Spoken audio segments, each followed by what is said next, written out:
Bonjour Clémence. Bonjour Anne-Laurence. Alors aujourd'hui, la Chine, un pays en pleine croissance. Exactement, donc la Chine est la deuxième puissance économique mondiale. Ce pays compte environ 10% de chrétiens. L'Église chinoise a vécu le mouvement de réveil le plus long de toute l'histoire. Alors ça a commencé en 1950 et il dure encore aujourd'hui. Alors, quelle est la situation de l'Église en Chine ? Pouvons-nous dire que la Chine est garante de la liberté de religion?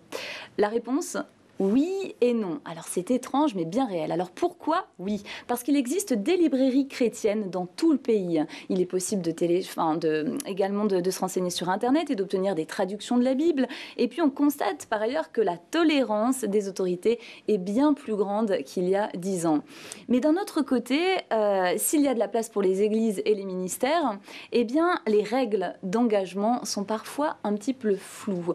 Prenons l'exemple des églises de maison. Alors qu'est-ce qu'une église de maison? Eh bien, c'est un ensemble de chrétiens qui se rassemblent dans leur domicile pour louer Dieu. Eh bien, ces églises de maison sont tout à fait... on leur donne le droit d'exister en Chine, mais elles ne doivent pas être trop visibles et elles doivent répondre à certaines règles tacites. Alors, pour en citer quelques-unes, elles ne doivent pas mettre, par exemple, devant leur porte un panneau ayant le nom de leur église. Ou encore, elles ne doivent pas dépasser plus de 200 membres. Et surtout, si elles se mettent à louer, elles ne doivent pas louer trop fort.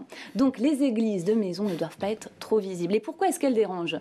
Eh bien parce qu'elles essaient de vivre l'évangile et de l'enseigner dans sa globalité. Prenons l'exemple d'une église de maison. Elle a essayé donc d'obtenir un lieu privé qui lui servirait donc de lieu de culte. Il s'agit de l'église de Shuang.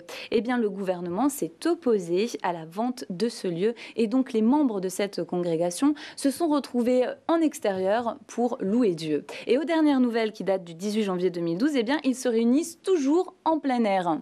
Donc, plusieurs centaines d'entre eux ont d'ailleurs été détenus pour de courtes périodes. Alors, la liberté de religion n'est pas totale en Chine.